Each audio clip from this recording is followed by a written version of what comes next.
از عنکبوت حقه‌باز تا دختر پسرای دانشگاه فلوریدا. بریم سریع سراغ اصل ماجرا. البته میدونم 5% هراس از عنکبوت دارید، نگران نباشید. اینجا اتفاقا ماجرا جالبی در کاره. میدونید که گونه بسیار قدیمی هم هست، بسیارشون بیشتر از 1 میلیارد ساله که روی کره زمین زندگی میکنن، تنوع زیادی دارن. یکی از این انواعشون که حالا اسم سختی هم داره، مهمم نیست، ماده این عنکبوت وقتی حاضر به جفتگیری میشه که نر دست خالی نیومده باشه، یه کادویی با خودش آورده باشه.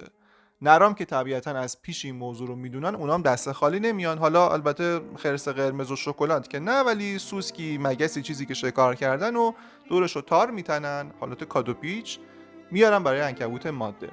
اونم که میبینه خوشحال و خندون کادوشو میگیره، شروع میکنه به باز کردن هدیه. عنکبوت نرم که مشغول نام، خب اگه هدیه چیز قابلی باشه، در خور باشه، که قضیه به خوبی و مبارکی پیش میره. اما اگر هدیه خوبی نباشه، طبیعتا دعوا میشه دیگه. این چیه مرد حسابی آوردی، خجالت نکشیدی و اینها. میدونم چه شبیه سازی تو ذهنتون دارید میکنین، محترمم هست. اتفاقا داستان این ویدیو هم همینه. اما این داستان اینجا تموم نمیشه. اصلا اصل ماجرا دو تا حاشیه همین ماجراست. یک، عنکبوتای نرن که بعضیشون کاملا از سر حقه بازی یه آشغالی کلوخی چیزی رو برمی‌دارن، دورش رو تار میتنن، برمی‌دارن با اون هدیه میارن.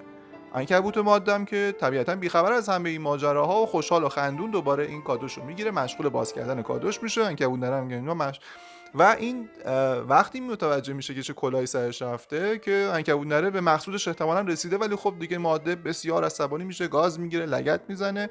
اینم که میدونید دوتا پا که ندارن که 8 تاست، لگد بزنن چه دعوایی میشه اون وسط.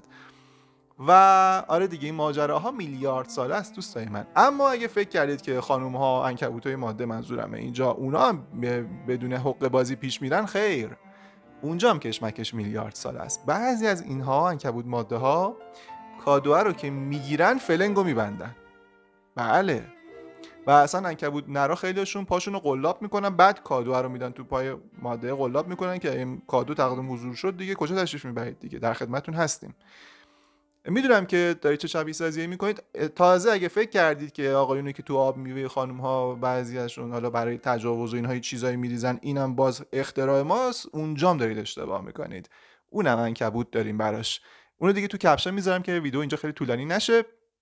پایین سابسکرایب رو بزنید که همدیگه رو گم نکنیم. اون زنگوله کنارش هم بزنید، هم برای ما خیلی مهمه، همین که ویدیوهایی که میاد شما سریع مطلع میشید. بریم سراغ دختر پسرای دانشگاه فلوریدا. 1978. خیلی سال، 40 سال پیش به قبل. و یه بار دیگه 4 سال بعدش مطالعه تکرار میشه در سال 82. مطالعه چی بوده؟ توی حیاط تو محوطه دانشگاه فلوریدا یه سری دختر و پسر که طبیعتا همدست مطالعه کننده ها بودن، با یک پیشنهادی به سراغ جنس مخالف میرن که سلام، حال شما خوبه؟ من از شما خیلی خوشم اومده، میخوام بیشتر باتون آشنا بشم. دوست دارم که با هم ملاقات بکنیم، رستورانی، کافی شاپی، جایی قهوه‌ای بخوریم. بعداً ببینن چقدر جواب مثبت میگیرن. دخترها که رفتن 50% جواب مثبت گرفتن. پسرام که به دخترها گفتن، اونجا 50% موفقیت آمیز بوده. خب تا اینجا که همه چی عادیه. اما پیچ یه خورده سفت‌تر میشه.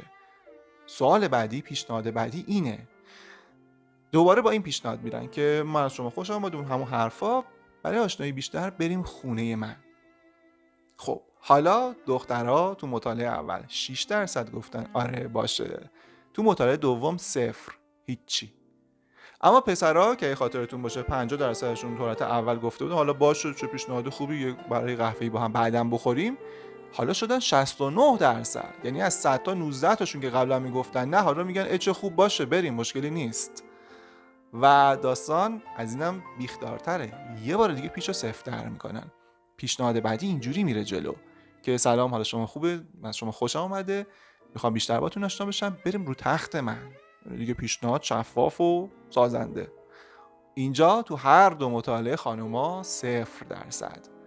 حدس بزنید آقایون چند درصد شدن؟ یادتون باشه دیگه 50% گفته بودن آره چه خوبه، بریم ملاقات بعدی یه جای رستورانی با هم بشینیم آشنا بشیم. گفته خانومه بریم خونم، 19 تا اضافه شدن، 69% گفتن چه خوب بریم. حالا که گفته مستقیم بریم رو تختم، 75% بدو میگن چقدر خوب، بریم. خب ممکنه خیلیاتون بگید که اختلاف فرهنگی وجود داره، اون دانشجوهای دانشگاه فلوریدا بودن، 40 سال پیش بوده، اینا همه درست. البته با این اختلاف فاحش بعید مطالعات بعدی که اتفاقا بسیار زیاد هم انجام شده نتیجه معکوسی بده.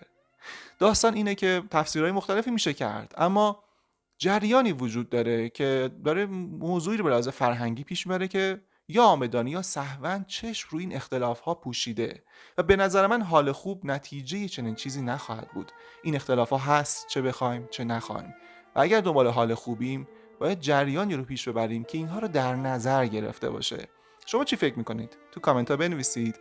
حتی یه استیکرم خوشحالمون میکنه، خودم میخونم.